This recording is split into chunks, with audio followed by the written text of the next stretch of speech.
সরকারের প্রতি আন্তরিকভাবে আমি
পরিষ্কার করতে চাই যে আপনারা স্পষ্টভাবে যে বিষয়টি প্রকাশ করবেন সেটি হলো আমাদের ডিপ্লোমা কোর্সটি এইচএসসি পাশের পর থেকে শুরু হয়, এসএসসি পাশের পর নয়।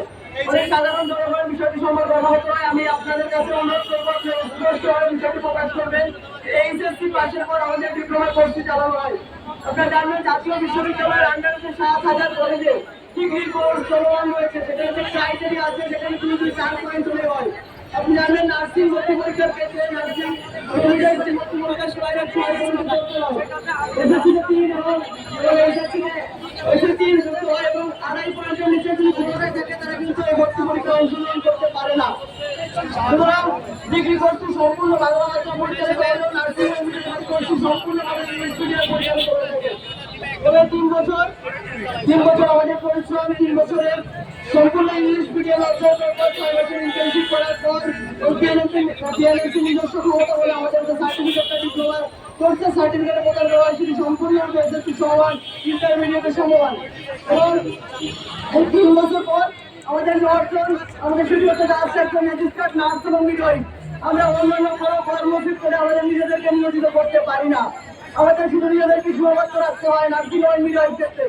আপনারা জানবেন আমাদের অন্য যে কোর্সটি চালু রয়েছে বিএসসি নার্সিং, তারা কিন্তু সকল ধরনের কর্মপরিসরে তারা কিন্তু নিজেদেরকে আত্মনিয়োগ করতে পারে এবং তারা কিন্তু বিসিএসে কিন্তু তারা অংশগ্রহণ করতে পারে। কিন্তু আমরা ডিপ্লোমা কোর্স করার পর আমরা কোনোভাবেই আমরা বিসিএস অংশগ্রহণ করতে পারি না। তাহলে কিভাবে পারবো আমাদের জন্য সার্টিফিকেট প্রদান করা হয় সেটি সম্পূর্ণরূপে এইচএসসি এবং ইন্টারমিডিয়েটের সহকারী।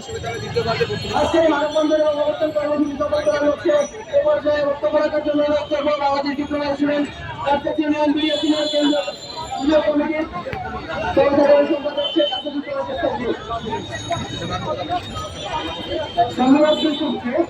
আজকে Bangladesh diploma student nursing union কর্তৃক আয়োজিত এই মানববন্ধন ও বিক্ষোভ অবস্থান কর্মসূচিতে আগত সকল সাধারণ ডিপ্লোমা স্টুডেন্ট মিডওয়াইফারি স্টুডেন্ট এবং সিনিয়র স্টাফ নার্সবৃন্দ, ইন্টার্ন নার্সবৃন্দ সকলকে আমার পক্ষ থেকে এখানে উপস্থিত হওয়ার জন্য আন্তরিক কৃতজ্ঞতা প্রকাশ করছি।